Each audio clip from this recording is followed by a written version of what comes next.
දවසක් අවුරුදු 15ක් එකම ආයතනයක කැපවීමෙන් වැඩ කරපු සුනිල් එයාගේ ලොක්කා ළඟට ගියා. එයා ගියේ සති ගානක ඉඳන් සැලසුම් කරපු නිවාඩුවක් ඉල්ලන්න. පහුවදා එයාගේ අවුරුදු 6ක් වයස පොඩි දුවගේ ඉස්කෝලේ පළවෙනි නැටුම් ප්‍රසංගය. දුව මාස ගානක් තිස්සේ පුරුදු වුණේ තාත්තට පෙන්නන්න.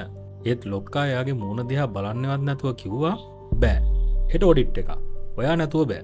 රස්සා ඕන නම් හෙට එන්න. සුනිල් අසරණ වුණා.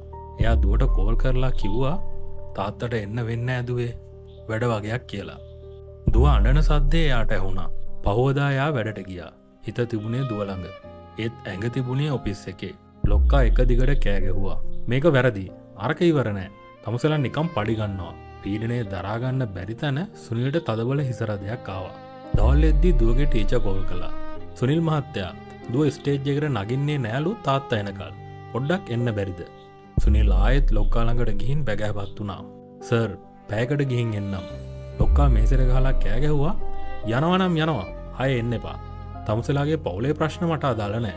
ඒ වචනත් එක්කම සුනිල්ගේ පපුව හිර වෙලා එයා එතනම ඇදගෙන වැටුණා.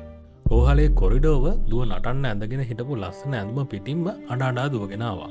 තාත්තේ නැගිටින්න මම නටලා පෙන්නන්නම් කියලා එයා තාත්තගේ පණ නැති ඇඟ බදාගෙන ඇඬුවා. ඒ වෙලාවෙම සුනිල්ගේ බිරිඳට ලොක්කගෙන් කෝල් එකක් ආවා.